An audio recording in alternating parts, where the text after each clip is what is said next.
वो सियोर वाला महाराज कथा कह रहा था सूरत में और हमने कथा सुनी, बड़ा आनंद आया।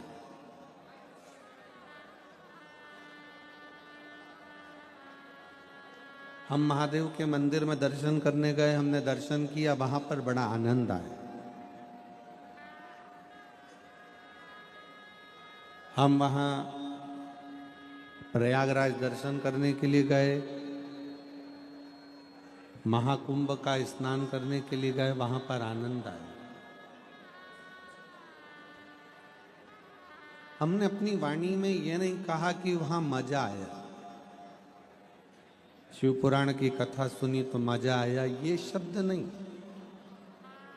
मजा और आनंद दोनों में जमीन और आसमान का अंतर है। बहुत सावधानी से कथा सुनिएगा। आज कथा का विराम दिवस है।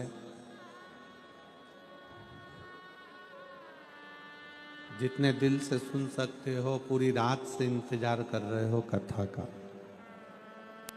प्रशासन भी पूरी रात से लगा है, कार्यकर्ता भी पूरी रात से लगे हैं और आप भी पूरी रात से लगे हैं।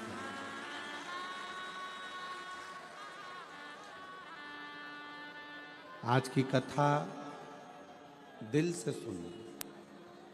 कोई तुम्हारे पड़ोस में बैठकर अगर बात कर रहा हो तो उसके पांव पड़कर उससे हाथ जोड़कर कह दो, हमने पूरी रात इंतजार करा है ये 2-2.5 घंटे की कथा का, हमको सुनने।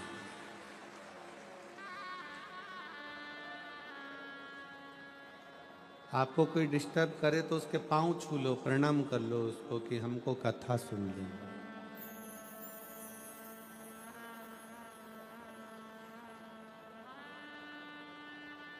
शिव कथा सुनने से मजा नहीं आ रहा है। शिव महापुराण की कथा सुनना मजे का विषय नहीं है। शिव का दर्शन करना ये भी मजे का विषय नहीं है।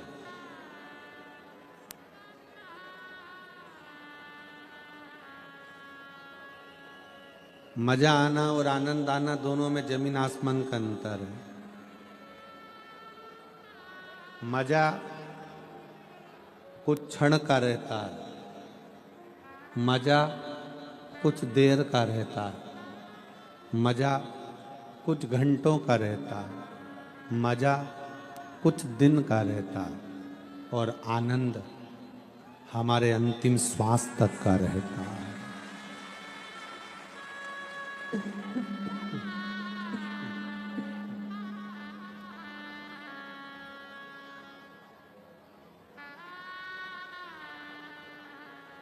हमारी अंतिम सांस तक का आनंद है।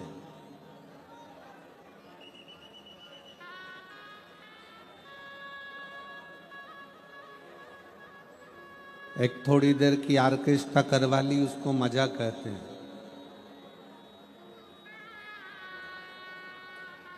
शादी की सालगिरह मना ली, उसको मजा कहते हैं। जन्मदिन मना लिया, उसको मजा कहते हैं।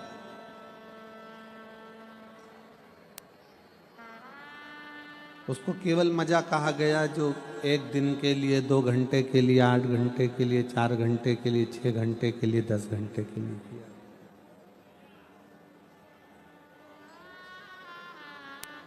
पर यदि किसी भूखे को भोजन करा देना, किसी को चिकित्सा की जरूरत है, अपने पास में अगर बाबा ने दिया है तो किसी की चिकित्सा करा देना, कोई की एजुकेशन, कोई बच्चा, कोई बेटा, कोई बेटी पढ़ना चाहता है, उसकी एजुकेशन करा देना, ये एक आनंद का विषय,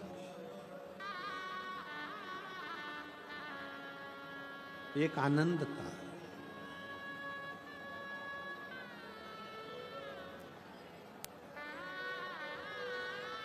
शिव महापुराण एक बड़ी सुंदर बात कहती है, दीपावली पर पटाखे फोड़ने से ज्यादा खुशी कब मिलती है जब कोई बच्चा पढ़ना चाहता है और उस बच्चे को पढ़ाने में आपका सहयोग मिल जाए तो समझ लेना कि दीपावली से ज्यादा प्रसन्नता मिलती है।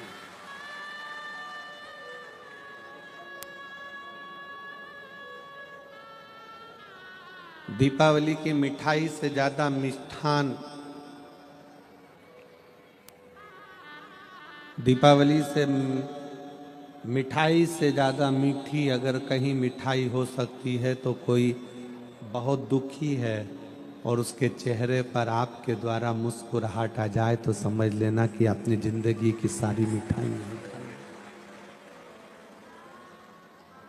सारी मिठाई। मैं सुनील भाई जी को, सम्राट भाई जी को, संदीप जी को धन्यवाद देना चाहूँगा। ये सूरत की भूमि इस शिव महापुराण की कथा के लिए तरस रही थी, पर आपने इस कथा को कराकर सबके चेहरे पर प्रसन्नता लाकर दी, आनंद दे दिया।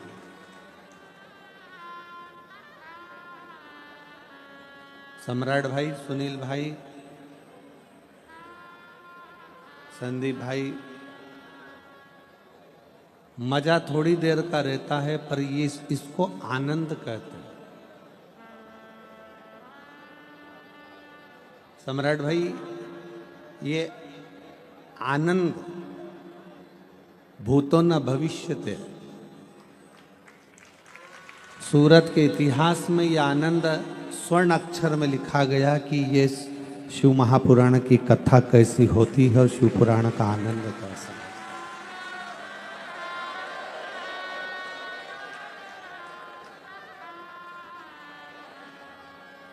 पूरी रात्रि को 3:30 बजे तक पूरा जाम लगा हुआ था, 3:30 बजे रात तक पूरा जाम।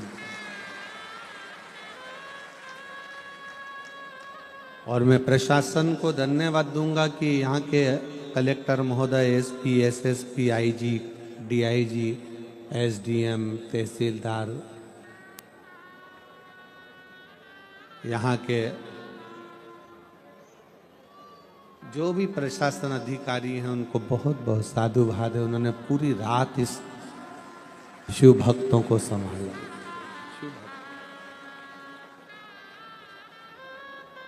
और बड़ी सरलता से। और इस शिव महापुराण के प्राण हैं।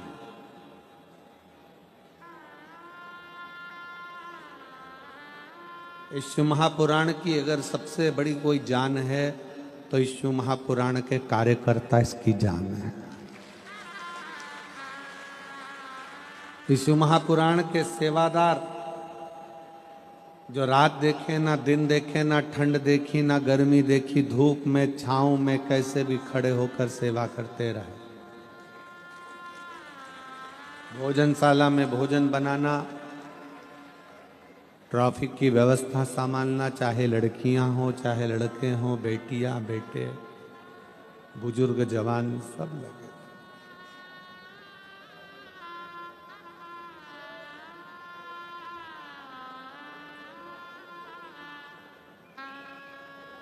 इसको आनंद कहते हैं। आनंद कभी समाप्त नहीं होता और आनंद समाप्त होना भी नहीं चाहिए।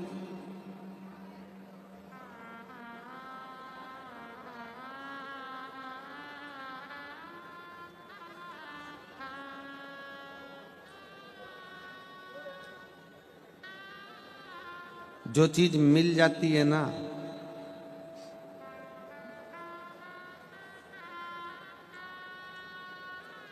फिर व्यक्ति उसकी कीमत नहीं समझ पाता।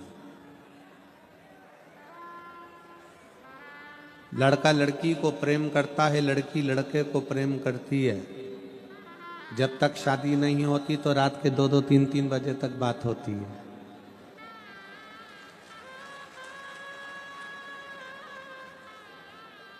और यहाँ कई बेटा बेटी बैठे होंगे जिन्होंने रात को 2-2, 3-3 बजे तक, 1:30 बजे तक, 12:30, 1 बजे तक बात करी होगी। अब शादी होने के बाद ऐसा क्या हो गया कि रात को 2 बजे, 2:30 बजे पत्नी पति से कहे कि मुझे तुमसे बात करना है और पति के तेरे हाथ जोड़ू सो जान दे, तेरा हाथ जोड़ता हूं मुझे सोने दे।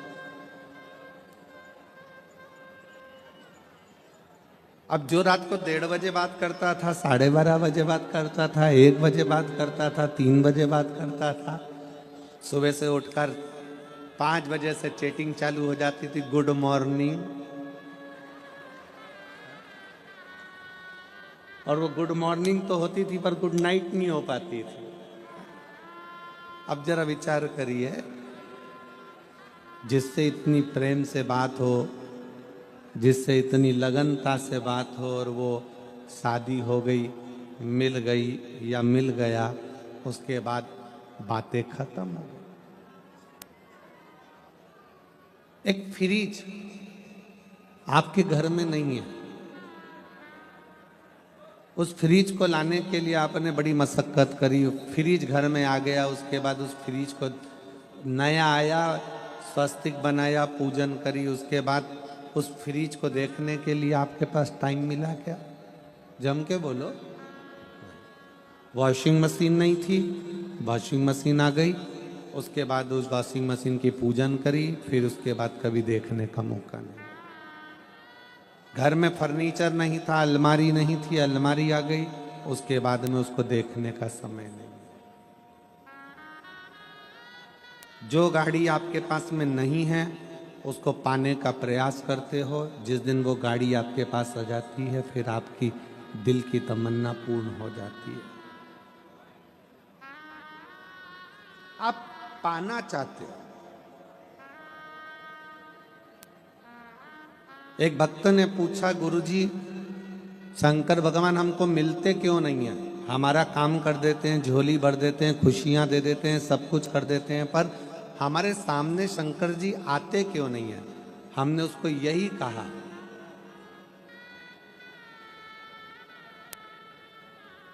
पति को पत्नी मिल गई, पत्नी को पति मिल गया, लड़के को लड़की मिल गई, लड़की को लड़का मिल गया, जिस घड़ी की तमन्ना थी वो घड़ी मिल गई, जिस गाड़ी की तमन्ना थी वो गाड़ी मिल गई, जिस प्लाट की तमन्ना थी वो प्लाट मिल गया, जिस मकान की तमन्ना थी वो मकान मिल गया। उसके बाद उसकी कीमत घट जाती है। इसलिए मेरा भोलेनाथ आपसे मिलता नहीं है, केवल आपकी झोली भर देता है। उसको पाने की तमन्ना आपकी जिंदगी में कभी समाप्त नहीं होना चाहिए।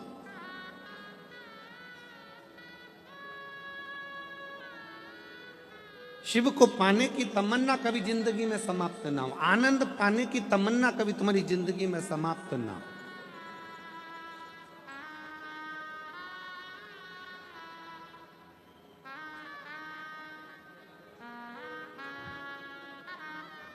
ये कथा बारंबार हमें मिलती रहे। कितने लोग चाहते हैं कि सूरत में फिर से कथा हो?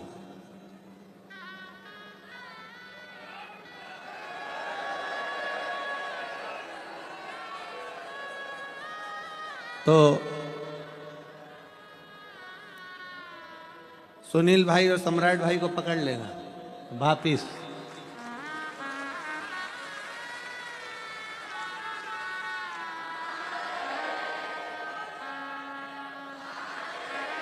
वापिस पकड़ लेना और कह देना, सुनील भाई, सम्राट भाई, एक वंस मोर।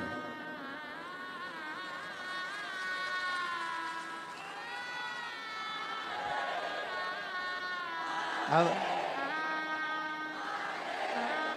तो ये भीतर का आनंद है, ये भीतर की तमन्ना है।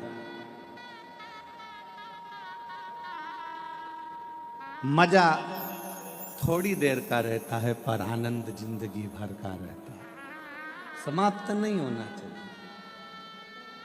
वो एक लाइन आप लोग गुनगुनाते हैं, तुझसे मिलने के लिए तेरी कसम एक मुलाकात जरूरी है।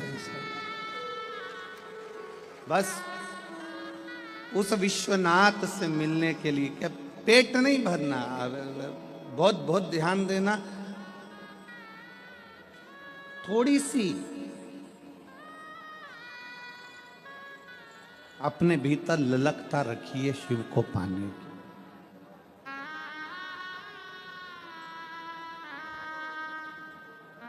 थोड़ी सी ललक।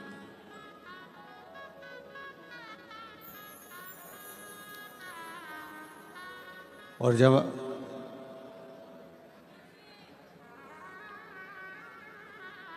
परमात्मा को पाने की ललकता हमारे भीतर बढ़ेगी तो ये निश्चित है कि हमारे करीब में हमारा शिव आएगा।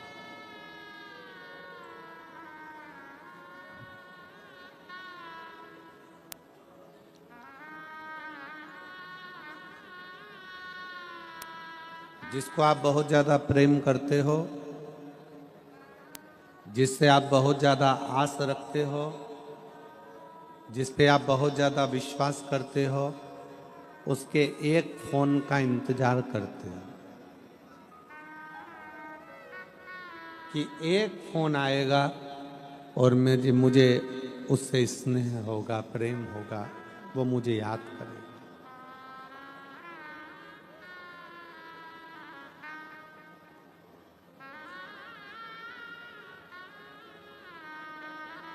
आप उससे जिससे प्रेम करते हो, स्नेह करते हो, विश्वास रखते हो, उसके एक फोन का इंतजार करते हो कि मैं बार बार मोबाइल उठाकर देखते हो मैसेज आया कि नहीं आया, फोन आया कि नहीं आया।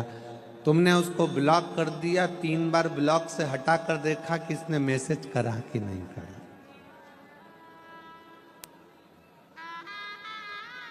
तुमने उसको साइड में डाल दिया, फिर भी तुम उसको साइड में से निकाल कर देख रहे हो कि इसने मैसेज करा कि नहीं करा। बार बार देख रहे हो। और अगर आप बार बार देख रहे हो, ये निश्चित है, बिल्कुल आप प्रैक्टिकल कर कर देखिएगा कि सियोर वाला महाराज कहीं झूठ तो नहीं बोल रहा है। किसी व्यक्ति को भीड़ में आप बार बार देखो, बार बार देखो, बार बार देखो, एक ना एक बार उसकी नेत्र से तुम्हारे नेत्र भिड़ेंगे जरूर, ये निश्चित है। एक बार तुम उसको बस बार बार झांकते रहो, उसको देखते रहो, देखते रहो, वो तुम्हें नहीं देख रहा, वो अपने काम में लगा है, वो अपने कार्य में लगा है, पर एक बार तुम्हारे नेत्र उससे मिलेगा जरूर। उसी तरह तुम बार बार शिव महापुराण की कथा सुनते रहो और तुम बार बार शंकर के मंदिर जाते रहो, एक बार उससे नेत्र मिलेगा जरूर, निश्चित।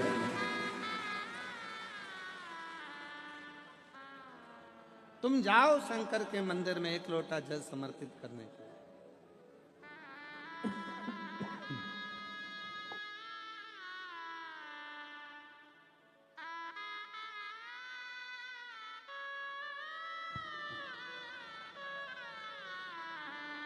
जब आप शिव जी के मंदिर में एक लोटा जल समर्पित करने के लिए जाओगे, रोज रोज जाओगे,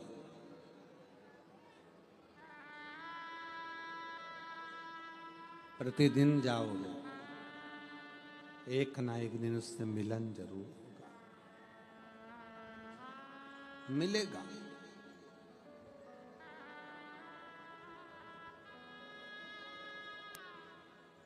और मेरे बाबा तेरा सहारा है,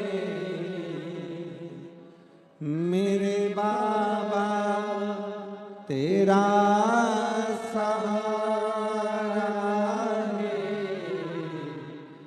मेरी नैया का तू किनारा है, मेरी नैया का तू किनारा है, मेरे भोले तुझे पुकारा है,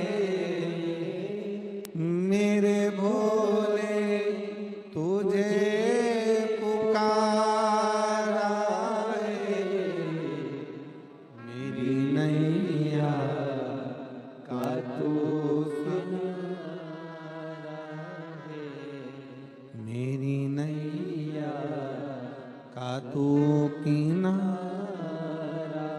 है। आप उसके मंदिर तक, आप उसके शिवालय तक जाते रहो, पहुंचते रहो।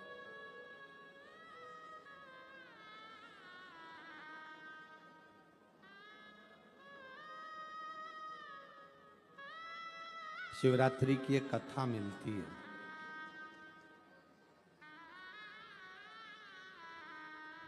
जंगल में रहने वाला एक भील पानी लेकर अपने बच्चों के भोजन की व्यवस्था करने के लिए एक पेड़ पर चढ़ जाता। उसको नहीं मालूम कि ये वृक्ष बेलपत्री का है।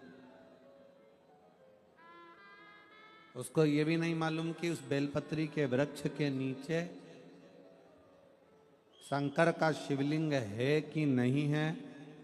बेलपत्री के वृक्ष के नीचे अगर एक कंकर भी पड़ा है तो वो शंकर का शिवलिंग ही माना जाता है।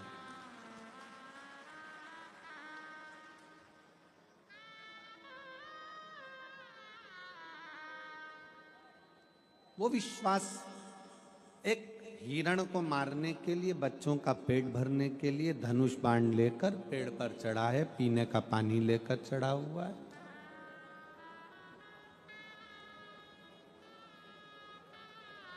पूरी रात हिरण का इंतजार करता है, पूरी रात।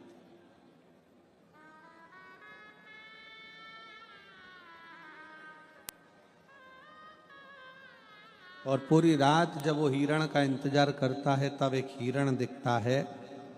उस हिरण को मारने के लिए वो बाण छोड़ता है।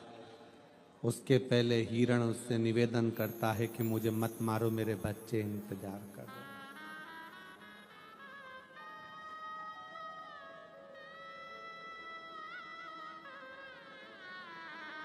वो मारने वाला भील रुक जाता है। हिरण कहता है मेरे बच्चों को मैं दूध पिलाकर आ जाऊं, उसके बाद मुझे पाल मार देना, फिर तू मुझे काट लेना, खा लेना। वो भील हिरण के वचन पर विश्वास कर लेता और कह देता है जाओ जल्दी आना। भील बैठा हिरण का इंतजार करता है कि आएगा आएगा आएगा। हिरण के साथ वालों ने कहा कि मत जा, अब तो तू बचकर आ गया।